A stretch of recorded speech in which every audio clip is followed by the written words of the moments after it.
So we're in the Montrose Translational Health Lab today in the Environmental Research Building, and sort of overarching theme of our lab is wildfire smoke and its health effects on the human population. And we study that by looking at direct human exposures and also animal models.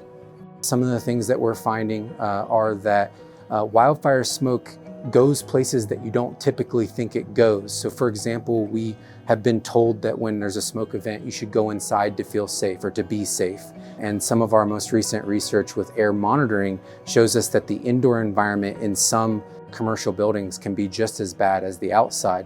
So that sort of links up these molecular outcomes that we're seeing. So we know that there are these exposure-induced effects even from short-term exposures. And now we're showing in the community that we're seeing these short-term exposures in vulnerable populations, and this is concerning to us. Wildfire smoke is definitely increasing as a potential air pollution source in the United States and across the globe. Wildfires are increasing in frequency and duration concurrent with climate change. So as the planet gets warmer, we're seeing that wildfires burn for longer periods of time, they produce more toxic chemicals, and they're also contributing greater percentage of total air pollution in the air across the world. And we know that wildfire smoke sourced from, let's say, the western United States can be found even as far east as Europe. So it's capable of traveling and traversing large spans of geographic space, and during this time, the aging process of the smoke makes the particles more toxic.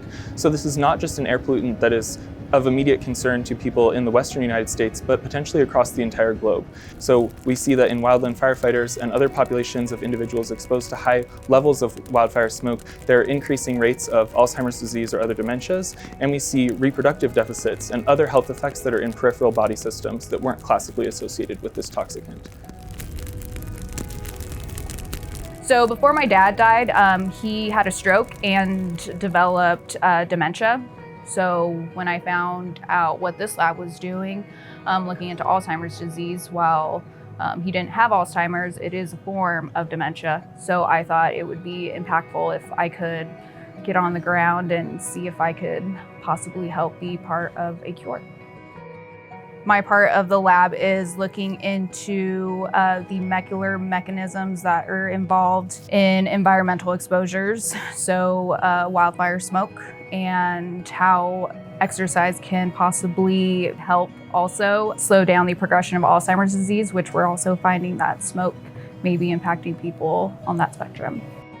The students have opportunities to learn molecular science skills, and then also to learn the soft skills, so things like communication of science. Every year our lab sort of hosts a wildfire smoke symposium, and I oftentimes will ask the students to participate as organizers and as speakers. And so they get a lot of opportunity to work with the science, but also to go out into the community and talk about that science.